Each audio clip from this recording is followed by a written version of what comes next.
hoping I'd get to... I want us to move this right away. Boy, with the Silver Spoon's got to get back by dinner. So did they order trays on the cell? 20 minutes ago. All right, let's go. All right.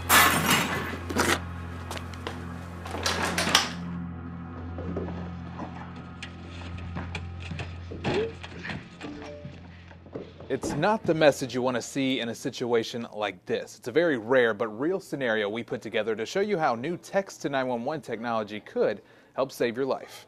Hello, this is 911. We average 1,000 911 calls a day. Is anybody injured? It's a job where every second counts, and the more ways you can communicate with 911, the better. It's here now, and it's up to the 911 centers to get the technology in to be able to use it. James Sukup is the Emergency Communications Director for Durham 911. It's some rare circumstances that 911 texting is appropriate, but if you need it, it's there. All 4 major cell phone carriers have now made text to 911 available nationwide. Durham was the first to test it out, so they got all their equipment for free, and it's worked. Someone witnessed drug activity and didn't want people to know that they were reporting that to us, and they did text us back and forth, and we were able to send a law enforcement officer out. Only a handful of counties have the capability at all. In fact, Durham is the only county in the country that offers the service for Sprint, Verizon, and AT&T users, with T-Mobile on the way. So here's how it works. When you text 911, your message is instantly sent to the 911 center. Here, an operator is actually able to carry on a conversation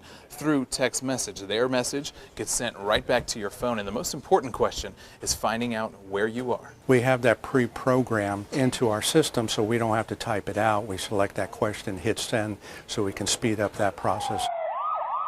So why aren't other counties using it? So is text to 911 available in Wake County? No, not at this time. Barry Fury, director of the Wake County Emergency Communications Center, says they get over 1 million calls each year.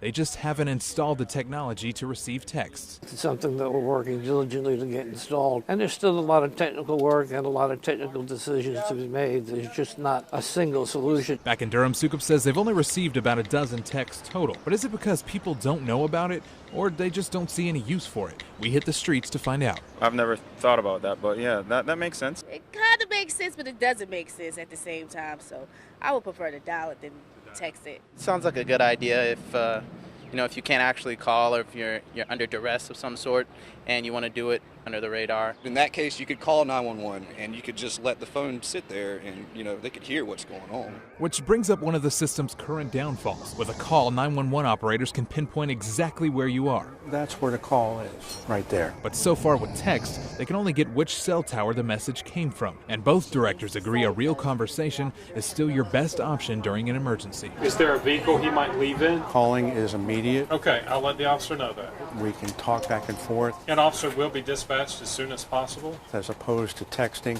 where you have to type it in, somebody has to read it, and then type back. There's always something, I think, comforting about having a voice, a person on the other end. Thing to remember, call if you can, text if you can't.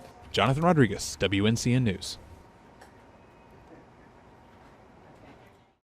For the latest WNCN uploads, subscribe or click here.